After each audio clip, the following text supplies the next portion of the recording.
امریکی میں 5 جنوری سے 5G وائرلیس سروس کا آغاز کیا، لیکن ماہرین کو خدشہ ہے کہ 5G نیٹ ورک کا جلدی میں آغاز کسی سانحے کا سبب بن سکتا ہے۔ امریکی میں 5G وائرلیس نظام کا نفاذ دنیا بھر میں موجودہ ایئر لائنز کو مشکل میں ڈال سکتا ہے، کیونکہ 5G سے بینڈ اسپیکٹرم کی فریکوینسی پر کام کرے گا، کیونکہ دنیا بھر کی ایئر لائنز کو الاٹ شدہ محفوظ اسپیکٹرم سے صرف 1 درجہ بعد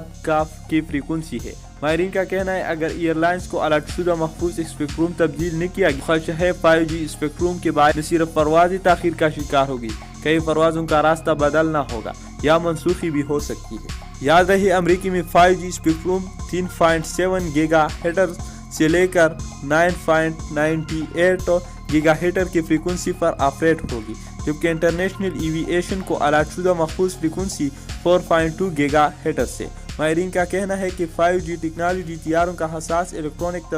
تنصیبات کے فنکشن یا کمیونیکیشنز کو